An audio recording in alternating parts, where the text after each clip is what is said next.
그러면 Let's Interview 섹션을 가르치는 교사의 역할은 무엇일까 함께 생각해 보도록 하겠습니다.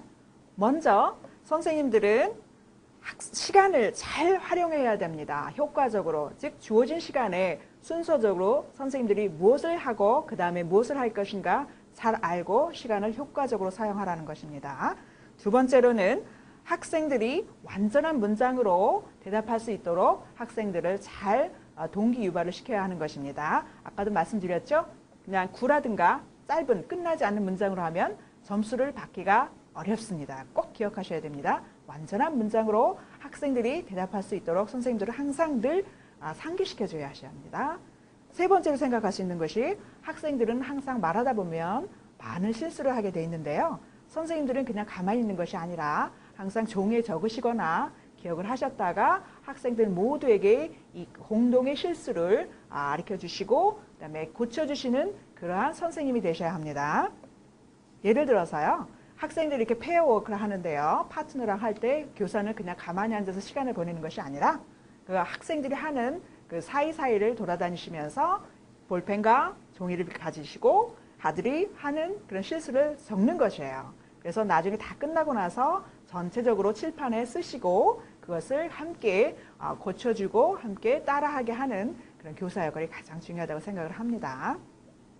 그 다음에 생각할 수 있는 것이 학생들이 질문에 답하도록 동기를 주는 것이에요. 이게 무슨 말이냐면요. 선생님들은 너 이거 못해? 빨리 대답해 이렇게 강요하는 식으로 하는데요. 이렇게 하면 학생들이 심리적 부담을 일으켜서요. 동기의 유발이 되지 않습니다. 그래서 선생님들은 항상 친절하게 학생들이 마음 편하게 답할 수 있는 동기 유발이 아주 중요하고요. 또 그렇게 함으로써 선생님들은 칭찬을 많이 하셔야 돼요. Well done, very good 이렇게 말씀하심으로써 학생들에게 자신감도 주는 것을 꼭 잊지 말아야 하시겠습니다. 그 다음으로 생각할 수 있는 게 교사는요. 어떤 강의를 하는 것이 아닙니다. Let's Interview는 반드시 교사는 helper, 즉 facilitator의 역할로서 학생들이 잘 말을 할 수 있도록 도와주셔야 돼요. 그러니까 이것은 다시 말해서 친절한 교사가 되는 것입니다. 다음으로 생각해 볼 수 있는 것이 선생님은요. 모든 것을 다 아십니까? 그렇지 않죠? 선생님들도 수업 오시기 전에 반드시 교사 지도서를 보시고 또 몇 번 질문도 읽어보시고 또 샘플도 읽어보셔서 미리 공부를 하셔야 합니다. 왜냐하면 학생들 중에는요. 외국에서 연수 갔다 온 학생들이 많죠? 선생님보다 더 잘하는 학생들이 있습니다. 그래서 선생님들은 어떤 질문에라든지 어떤 상황에 대처할 수 있기 위해서는 가장 중요한 것은 선생님들도 공부를 미리 하셔야 하는 것입니다. 아시겠죠? 네, 약속하셔야 되고요. 그다음에 여러분 선생님들이 또 알으셔야 할 것은 어떤 교재가 Let's Interview 파트가 어떻게 구성되어 있어서 이렇게 구성 순서가 꼭 나가야 된다라는 것을 꼭 인지하시고 그 순서대로 나가야 하겠습니다. 처음에는 어렵겠지만은 이거를 잘 파악하시면은 아주 쉽게 매끄럽게 수업 진행을 하실 수가 있는데요.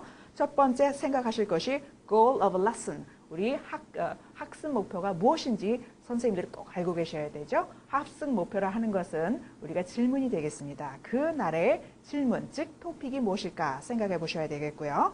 두 번째로는 타겟 퀘션에 대해서 꼭 알으셔야 합니다. 큰 소리로 2번을 읽어야 되고요. 학생들이 따라 읽어야 하는데 갈수록 즉 단계가 높아질수록 이것은 길어지는데요. 우리가 청킹이라는 것이 있는데요. 어떤 컴마에서 끊든가 유의미한 그런 우리가 뭉텅이로 해서 끊어서 읽게 하고 학생들한테 따라 읽게 하는 것입니다. 꼭 중요한 것이기 때문에 선생님께서는 꼭 기억하시기 바라고요. 그다음에 repeat시 학생들이 리피트를 하잖아요. 그럼 학생들이 그 억양이라든지 발음을 꼭 확인하셔야 합니다. 그냥 뭐 I'm a teacher 했을 때 어떤 학생들은 I'm a father 이렇게 하는데도 선생님들은 캐치를 못하고 그냥 들어가면은 학생들이 계속해서 father 이렇게 되기 때문에 그건 나중에 고치기가 힘듭니다. 그래서 선생님들은 반드시 들으시고 억양하고 발음을 들으시고 고쳐주시기 바랍니다. 그 다음에 실수가 있을 때는 교정을 반드시 해주시기 바랍니다. 그러나 기억하실 때는 매번 학생들이 실수를 했을 때 그걸 순간순간 고쳐주면 학생들이 어떻게 되겠어요? 동기 유발이 안 되겠죠? 이럴 때는 학생들이 너무 많이 실수를 할 때는 한꺼번에 나중에 몰아서 하는 것도 좋은 생각이라고 생각합니다. 그다음에 세 번째로 생각할 수 있는 것이 브레인스토밍인데요. 브레인스토밍 왜 중요하느냐? 학생들이 질문에서 가장 중요한 것이 무엇인가를 파악을 해야 합니다. 그래야 대답할 수가 있겠죠? 그래서 처음에는요, 브레인스토밍 할 때 학생들이 구라든가 단어 이런 짧은 걸로 대답할 수 있도록 유도를 해야겠어요. 처음부터 완전한 문장으로 대답하세요. 그렇게 하면은 대답할 학생들이 있겠습니까? 네, 많이 없어요. 그래서 반드시 처음에는 단어나 구로 시작하는 것이 좋겠고요.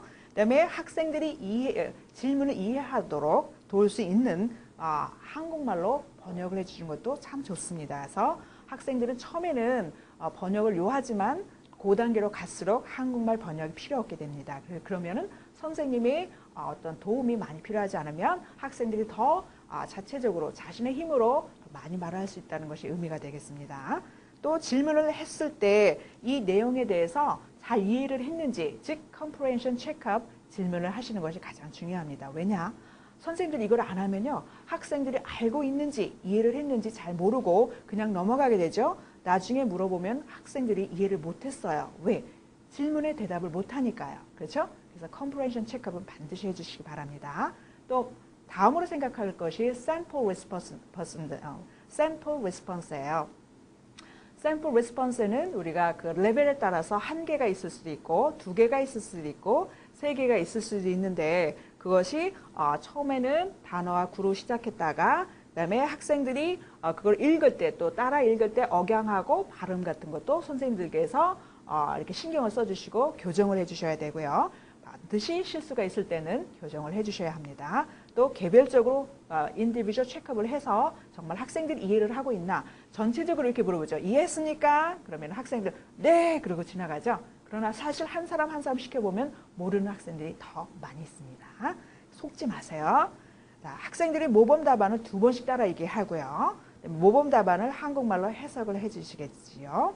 모범 답안을 암기하도록 해주세요. 왜냐하면요, 우리 한국 사람들은 어떻게 말해야 될지 어떤 모델이 필요하는데요. 가장 중요한 것은 우리가 샘플 레스폰스를 암기함으로써 그것을 내 거로 해서 나의 것에 대해서 약간만 바꾸면은, 즉 변형을 하면 내 대답이 되겠죠. 선생님들께서 꼭 암기를 권장해 주시기 바라겠습니다.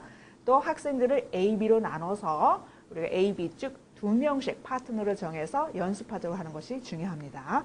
내가 알았어도 내가 실제로 연습하지 않으면, 우리가 쓰지 않으면 우리가 무용지물이죠. 그래서 반드시 A, B 학생을 나눠서 그룹별로 나눠서 연습하도록 하게 하겠습니다. 그리고 또 연습을 하면은 역할을 바꿔서 해볼 수도 있겠습니다. 두 학생이 하면 한 학생은 질문만 하고 한 학생은 대답만 하는 이런 모양은 좋지 않죠. 그래서 서로 역할을 바꿔하는 것도 참 좋습니다. 또 선생님들이 확인할 때는 학생들에게 책을 덮게 하고 또 학생들에게 질문함으로써 학생들이 정말 그 질문에 대답할 수 있는지 확인하셔야 합니다. 마지막으로 It's your turn 섹션이 있는데요. 이것은 학생들이 완전한 문장으로 써보는 것입니다. 즉 자신의 대답을 영어로 써보는 건데요. 굉장히 중요한 것은 뭐냐면 요즘에는요, 라이팅하고 스피킹이 거의 같은 개념으로 가요. 즉 논리적이고 창의적인 생각을 글이나 말로써 표현하는 것입니다. 그래서 이것은 수업 시간에 할 수도 있고요. 또 우리 숙제로서 할 수도 있고, 숙제를 하는 경우에는 선생님들이 일주일이나 2주에 한 번씩 걷어서 체크를 한 다음에 교정을 해주고 학생들에게 돌려주는 것이 좋습니다. 그래서 항상 집에서도 말하기 연습, 쓰기 연습을 동시에 할 수 있도록 선생님들께서 학생들에게 동기 유발을 주시면 좋겠습니다.